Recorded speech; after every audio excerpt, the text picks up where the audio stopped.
Uno de los temas importantes en la agenda de nuestro país es la situación de los derechos políticos de las mujeres y también el balance que se puede hacer acerca de la aplicación de la paridad y la alternancia, justamente en este proceso de participación política del sector femenino. Para ello hemos invitado a Beatriz Llanos, quien es doctora en Gobierno y Administración Pública, pero además pertenece a la iniciativa Atenea, a quien le damos la bienvenida. ¿Cómo está, doctora? Hola, Jairo, un gusto estar aquí. Queremos plantear la primera pregunta de este tema, es decir, ¿cómo van los derechos políticos de las mujeres? Porque es fundamental que la mujer tenga los mismos derechos en igualdad de oportunidades que los varones. Efectivamente, la paridad es ahora un elemento y principio cualificador de la democracia. Durante mucho tiempo los sistemas políticos democráticos han incumplido con la deuda de igualdad hacia las mujeres en el ejercicio de sus derechos y en este momento, a través de las leyes de paridad y bajo el concepto de democracia paritaria, queremos incorporar a ese 50% de la ciudadanía, a ese 50% de las militancias, a ese 50% de los electorados para que puedan realmente ejercer sus derechos. Si tú me pides un balance, realmente ha sido un hito la aprobación de la Ley de Paridad y Alternancia. Hemos visto un incremento nunca antes visto en la elección de mujeres. Hemos pasado el 30%, que fue nuestro techo durante mucho tiempo. Es cierto que la cuota fue muy útil, pero la cuota tocó un límite. Y con esta nueva normativa, no sin, digamos, imperfecciones o cuestiones que tengamos que corregir a futuro, las mujeres han podido romper ese techo y llegar a un 37% y aspiramos que podamos llegar incluso más. Sin duda. Algunos dirían, Beatriz, que es importante que la mujer participe. Sin embargo, se plantea esta situación, ¿no? Que lo más importante, independientemente de que sean hombres o mujeres, los que participen o las que participen, es fundamental que estén preparados. ¿Qué tendrías tú que decir a este tema? Bueno, yo creo que es fundamental que estén preparados hombres y mujeres, sobre todo en un momento que vivimos de crisis política, de crisis de representación en el Perú. Creo que ese es un estándar que deben incumplir ambos. Sin embargo, yo creo que hay muchos estereotipos respecto de la participación de las mujeres y este tema siempre sale cuando hablamos de incrementar la representación de las mujeres, pero no sale necesariamente cuando hablamos de la participación o representación de los hombres, ¿no? Yo creo que esto está revelando una serie de imaginarios sobre una cultura política que cree que la mujer no está preparada para la política o que cree que el espacio de la política no es para las mujeres y esto se expresa en estos tipos de argumentos de pedidos de meritocracia solamente cuando hablamos de las mujeres. Por otro lado, yo creo que este tipo de normativas lo que hacen es abrir justamente la posibilidad de seleccionar el mejor talento tanto en hombres como en mujeres y los niveles de exigencia deben ser iguales para hombres y para mujeres, pero tenemos que abrir la puerta, romper los estereotipos y hacer que ellas puedan participar porque además es un derecho para ellas y los estados se han comprometido a garantizar la igualdad en el ejercicio de los derechos políticos. Claro, es importante abrir las posibilidades en este sentido. Uno de los temas que tocaste al inicio era la paridad y la alternancia, es decir, la oportunidad que tienen las mujeres de participar en política se ha incrementado con la ley, ¿no? Es decir, se ha dado ese espacio para que la mujer pueda participar en política. Sin embargo, ha habido un incremento, sí, en términos de la representación, pero todavía no se alcanza ese 50-50 que debería ser, ¿no? Al punto al que debemos llegar también. Sí, efectivamente. Lo que sucede es que, bueno, las leyes son importantes, pero no son lo único que tenemos que tomar en cuenta, ¿no? Es un hito haber logrado la ley porque estamos hablando ya de otros horizontes, ¿no? Ya no estamos hablando de una medida temporal como era la cuota o una medida de compensación. Aquí estamos reconociendo que somos el 50% y tenemos el derecho al equilibrio en el reparto del poder. Pero siendo importante la ley, esta ley interactúa con otros elementos. Un elemento, por ejemplo, es el sistema electoral con el que se va a combinar la ley de paridad. Te lo pongo como un ejemplo muy claro. Para la elección de congresistas interactúa con el voto preferencial, ¿no?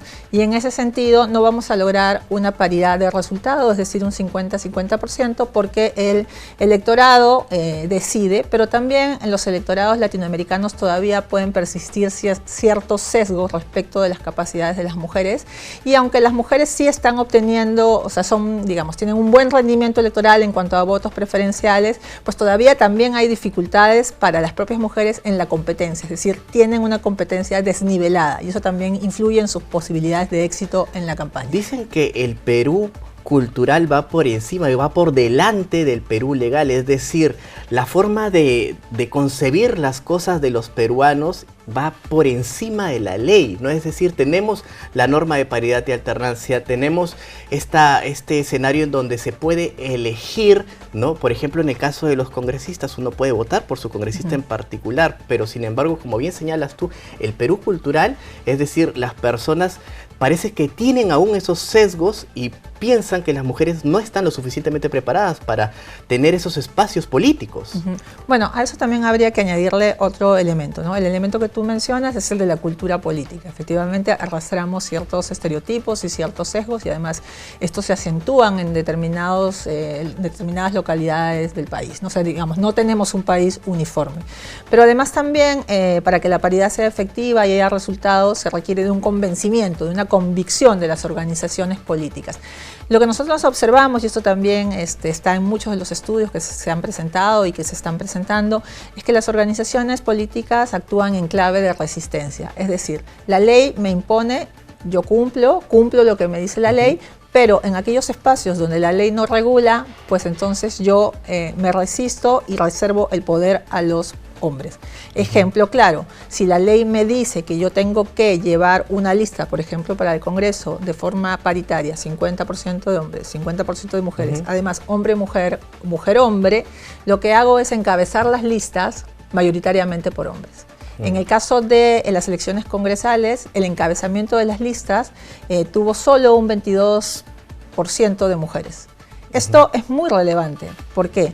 Porque para el electorado peruano el encabezamiento de la lista es como, digamos, lanza el mensaje de que esta es una postulación, una nominación importante, el primero que ha sido ubicado por el partido, pues hay que votar por como el primero. Liderazgo. Exactamente, es un reconocimiento a ese liderazgo, el partido lo habrá puesto ahí por algo y hay una tendencia que está demostrada por diferentes estudios a que los electores marcan el número uno. De hecho, de los que están electos en el Congreso en este momento, electos y electas, el 50% era número uno. O sea, la posición número uno te da muchísimas ventajas y ahí están subrepresentadas las mujeres. Entonces, por eso digo que, digamos, la ley es muy importante, pero la ley necesita interactuar con otros factores, con el factor del sistema electoral, ¿no? Que sería mejor tener un sistema proporcional, pero de lista cerrada y bloqueada, con lo cual podrían ingresar más mujeres, y también con la convicción de los partidos políticos de que tienen que tener una oferta electoral equilibrada, una estructura que dé oportunidades a las mujeres y que facilite sus liderazgos, un convencimiento de que la paridad también tiene que ser un principio para los partidos y organizaciones políticas. Un convencimiento también para los partidos políticos, porque estuvo acá la Defensoría del Pueblo en donde señalaba que en este escenario de postulaciones había una preferencia por el hombre en vez de la mujer, ¿no? No significa, a ver, digamos y seamos claros, no significa que vamos a preferir a la mujer, sino que vamos a darle la oportunidad tanto al hombre como a la mujer. Exacto. Como partido político. Exacto. Lo digo, ¿no? Entonces, esta preferencia de parte de las organizaciones políticas también refleja ese retroceso o ese estancamiento político de la cultura política de la que tú hablabas. Efectivamente, es que, digamos, las organizaciones son en general reacias al cambio, ¿no?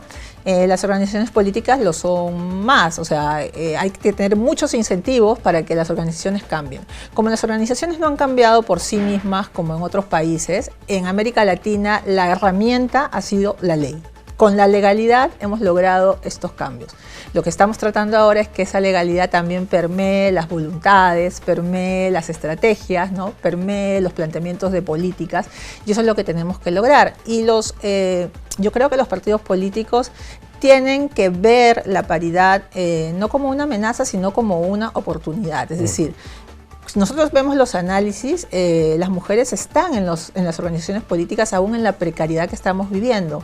Están en un 50% en las militancias, están en un 50% en las mesas de votación en las elecciones internas, ¿no?